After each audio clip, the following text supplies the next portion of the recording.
नमस्कार दोस्तों, स्वागत है आप सबका हमारे YouTube चैनल आज के ज्ञान में। बता दें, कार्तिक मास की अष्टमी को अहोई अष्टमी का व्रत कहते हैं। जाने व्रत कथा। इस दिन महिला अपनी संतान की सलामती और लंबी आयु के लिए व्रत करती है। पूरे दिन निर्जल रहकर शाम को तारा देखकर व्रत खोलती है। व्रत रखकर अहो माता की पूजा करती है, उनकी कथा पढ़ती है और शाम को माँ अहो की कथा पढ़ती है और बच्चों को सुनाती है। बाद में तारा देखने के बाद व्रत खोला जाता है। इस दिन व्रत महिलाएं चाकू का प्रयोग नहीं करती हैं। कथा प्रारंभ करते हैं। साहूकार की बेटी जहां मिट्टी काट रही थी, उस स्थान पर साई अपनी बेटों के साथ रहती थी। मिट्टी काटते हुए गलती से साहूकार की बेटी खुरपी की चोट से साहू के एक बच्चे को मर गया था। इस पर क्रोधित होकर साहू ने कहा कि मैं तुम्हारी कोख बांधूंगी। साहू के ऐसे वचन सुनकर साहूकार की बेटी अपनी सातों भाभियों से एक एक कर विनती करती है कि उनसे बदले अपनी कोख बांध लेती है। सबसे छोटी भाभी नंद के बदले अपनी कोख बंधवाना तैयार हो गई। इसके बाद छोटी भाभी के जो भी बच्चे होते वे 7 दिन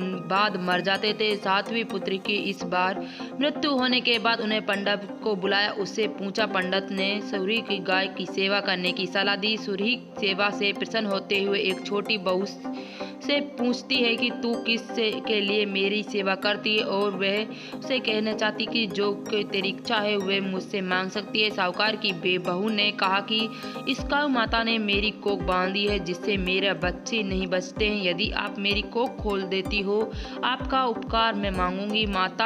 गाय माता ने आपकी बात मान ली और उससे साथ लेकर 7 समुंदर पर साहू माता की पास चली गई। रास्ते में थक जाने पर दोनों आराम करने लगी। अचानक साहूकार की छोटी बहू की नजर एक ओर जाती है। वह देखती है एक सांप गरुड़पंखी बच्चे को डसने जा रहा था और वह सांप को मार देती। ऐसे में गरुड़पंख वहां आ जाता है और खून बिखरा हुआ देखकर आपको बोले छोटी बहू उसके बच्चे को मार दिया। इस पर वह छोटी बहू को चोंच मारना शुरू कर देता है। छोटी बहू इस पर कहती है कि उससे बच्चे की जान बचाई। गरुड़पंखी इस पर खुश होता है और सुई सहित उनको शाह का पास पहुंचा देता है। वह छोटी बहू साहू के पास सेवा करती है। साहू छोटी बहू को सेवा प्रसन्न होते 7वें पुत्र और 7वीं बहू होने का आशीर्वाद देता है। इसकी छोटी बहू के 7वें पुत्र और 7 पुत्र वधुओं का आशीर्वाद देती है और कहती है घर जाने पर तू अहू माता की उद्यापन करती है। साथों साथ अहू बनाकर सतकाड़ी देने चाहती है। उसके घर लौटने को देखते ही सातों बेटे और 7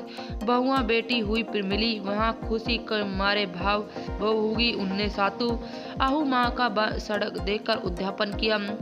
अहू का अर्थ एक यह होता है अनदेखी होने का बचाना। जैसे साहूकार की बेटी जिस तरह अहू माता ने साहूकार की बहू की कोख को खोल दी, उस प्रकार इस व्रत को करने वाली सभी नारियों की ऐसे भी लंबा पूरी होती है। तो ये संपूर्ण जानकारी अहू माता की व्रत कथा के बारे में। वीडियो अच्छी लगी तो वीडियो को लाइक शेयर करना, कमेंट में अहू माता जरूर